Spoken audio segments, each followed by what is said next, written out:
جی تو غسل کے فرائض آپ کے سامنے ذکر کیے تھے اور اس کی اہمیت آپ کے سامنے ذکر کی تھی کہ ناپاکی کی کتنی بڑی نحوست ہوتی ہے گھر کے اندر کوئی بندہ ناپاک رہتا ہو تو مطلب ناپاکی سے مراد حالت جنابت میں رہنا اللہ کو کتنا ناپسند بندہ ہے وہ۔ اللہ اپنے رہنے والے فرشتوں کو بھی جو رحمت بکھیرتے ہیں اللہ کی طرف سے ان کو بھی اللہ واپس بلا لیتے ہیں۔ جس طرح فجر کی نماز کے ٹائم میں طلوع آفتاب تک کوئی بندہ سو رہا ہو تو اللہ رزق تقسیم کرنے والے فرشتوں کو بھی اجازت نہیں دیتے کہ ایسے گھر کے اندر داخل ہوں اور ان کا رزق ان تک پہنچائیں۔ تو اس لیے فجر کی نماز کی بڑی اہمیت ہے، اس کے بھی کوشش فرمائیں۔ بہرحال آج ہم جو ذکر کریں گے غسل کے فرائض کے بعد غسل کی سنتیں تو پہلے نمبر پر ہم نے کیا کرنا ہے کہ ہاتھوں کو گھٹوں تک دھونا ہے، گھٹوں سمیت ہاتھوں کو دھو لینا ہے اچھی طرح سے۔ حضور علیہ السلام کا ارشاد عالی ہے، آپ نے فرمایا کہ آپ صبح صبح جب بیدار ہو جاؤ تو آپ اپنے ہاتھوں کو دھو لیا کریں، تمہیں معلوم نہیں کہ تمہارے ہاتھوں نے رات کہاں گزاری۔ تو یہ حضور علیہ السلام کا سبق ہے۔ چاہے ہم جتنا بھی ہمارے ہاتھ محفوظ ہوں تو ہمیں چاہیے کہ صبح جب بھی اٹھیں تو پہلے نمبر پر کسی بھی چیز کو برتن کو ہاتھ لگانے سے پہلے اپنے ہاتھوں کو ضرور دھو لیا کریں، یہ سنت ہے۔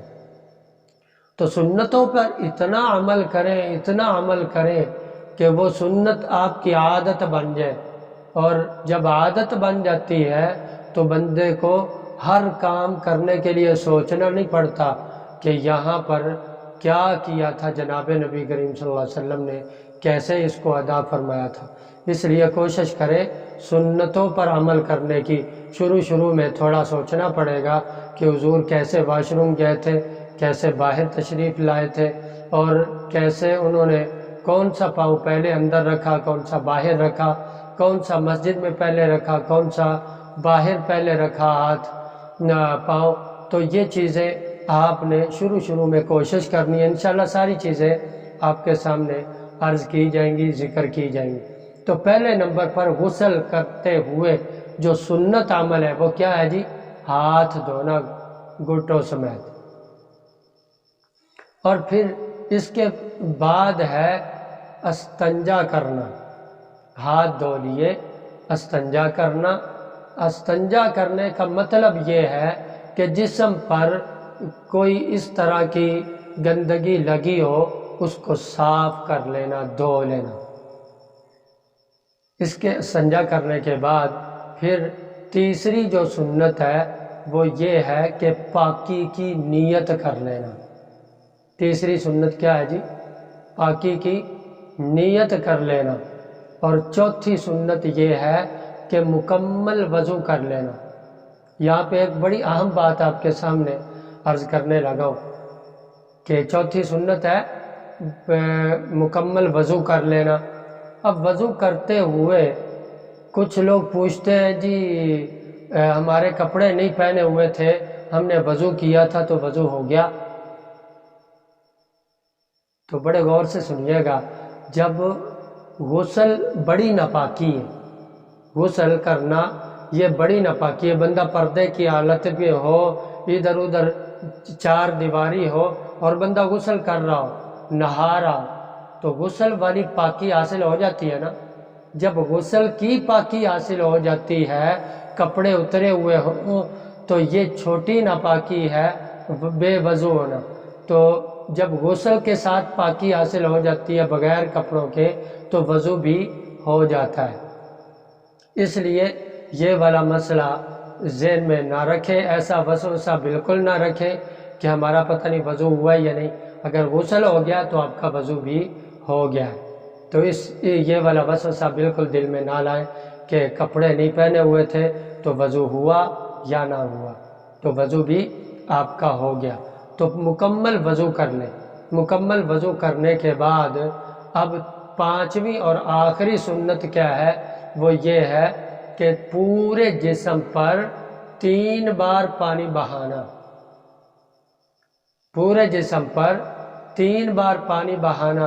پہلے غسل کے فرائض کے اندر آپ سے ذکر کیا تھا کہ ایک بار اس طرح سے پانی بہانا سارے جسم پر کہ ایک بال کے برابر بھی ظاہری جگہ خشک نہ رہے۔ اب سنتوں کے اندر کیا ہے؟ 3 بار پورے جسم پر پانی بہانا یہ سنت ہے، اور 3 بار میں طریقہ کار یہ ہو جو بڑی اہمیت کی بات ہے۔ بڑے سارے لوگ جو ہے نا یہ غلطی کر جاتے ہیں اور ان کا غسل نہیں ہوتا۔ اس میں کیا ضروری ہے؟ عورتیں بھی کچھ غلطی کرتی ہیں، مرد بھی غلطیاں کرتے ہیں۔ مرد کیا غلطی کرتے ہیں؟ یہ کانوں کے بیک سائڈ اور کانوں کے اندر یہ جو اللہ تعالیٰ نے لائنیں بنائی ہیں نا، یہ جو ہم کان کا مسح کرتے ہوئے گیلی انگلی یہ کانوں کے درمیان یہ پھیرتے ہیں نا، یہ جو اللہ نے لائن بنائی ہے، نالیاں سی بنائی ہیں، تو یہ بندے بڑی جلدی کے اندر اس طرح سے غسل کرتے ہیں، فرائض پورے کر لیتے ہیں، لیکن یہاں پہ اتنا بھی نہیں کرتے کہ ہم پانی یوں کر کے، اگر سر کر کے یوں پانی اندر نہیں جائے گا، تو یوں کر کے پانی سر یوں رکھے اور پانی یوں ماریں گے نا کان کو، تو پانی اچھی طرح سے ان کے اندر چلا جائے گا۔ پھر وہ بھی، اور جلدی میں اس طرح غسل کر کے باہر آتے ہیں کہ ان کے اہلیہ اکثر بتا رہی ہوتی ہے کہ آپ کے کان میں صابن لگا ہے۔ تو جنابت کا غسل کرتے ہوئے جب جو بندہ صابن اچھی طرح سے جس نے نہیں اتارا تو اس بندے نے پانی کیا مارا، اس کے کان کیسے گیلا ہوگا؟ تو اس بات کا خیال رکھیں۔ اور کون سی غلطی کرتے ہیں کہ ناک کے اندر جہاں تک انگلی جا سکتی ہے تو وہاں تک پانی مارنا گیلی انگلی کر کے اس کے ناک کے اندر انگلی پھیرنا بڑا لازم ہے، ضروری۔ تو اس کا بھی مرد حضرات اور عورتیں بھی بہت کم اس کا اہتمام کرتے ہیں۔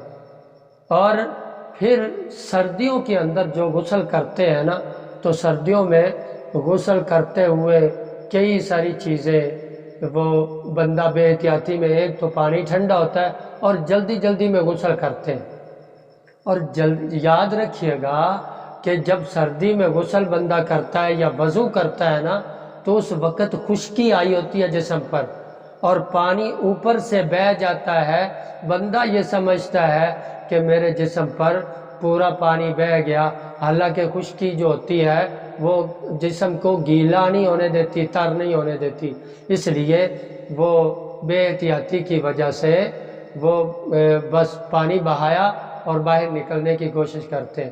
اور اگلی غلطی یہ کرتے، پانی بہا لیتے ہیں پورے جسم پر، لیکن یہ جو بغلیں ہیں نا، ان کے یہ اسی طرح رہتی ہیں تو ان کے نیچے پانی نہیں جاتا، اس لیے ان کو جب بھی آپ نہائیں تو یہ اوپر کر کے اچھی طرح سے یہاں پانی مار لیں تاکہ آپ کے یہ بھی جگہ خشک نہ رہے۔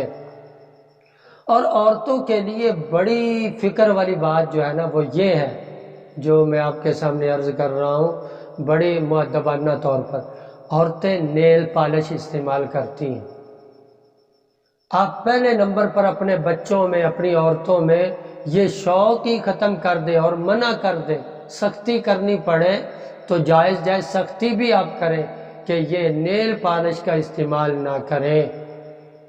دیکھو ہمارا مذہب، ہمارا مسلک بڑا عالی شان ہے اور پاکی اور صفائی کی طرف زیادہ اہمیت دلاتا ہے اور زیادہ اس کی طرف یہ توجہ دلاتا ہے کہ پاک رہیں، صاف رہیں۔ اور صاف رہنا کیا ضروری ہے یا پاک رہنا ضروری ہے؟ تو یاد رکھیے گا زیادہ ضروری پاک رہنا ہے۔ صاف رہیں بہت اچھا، لیکن پاک رہنا زیادہ ضروری ہے۔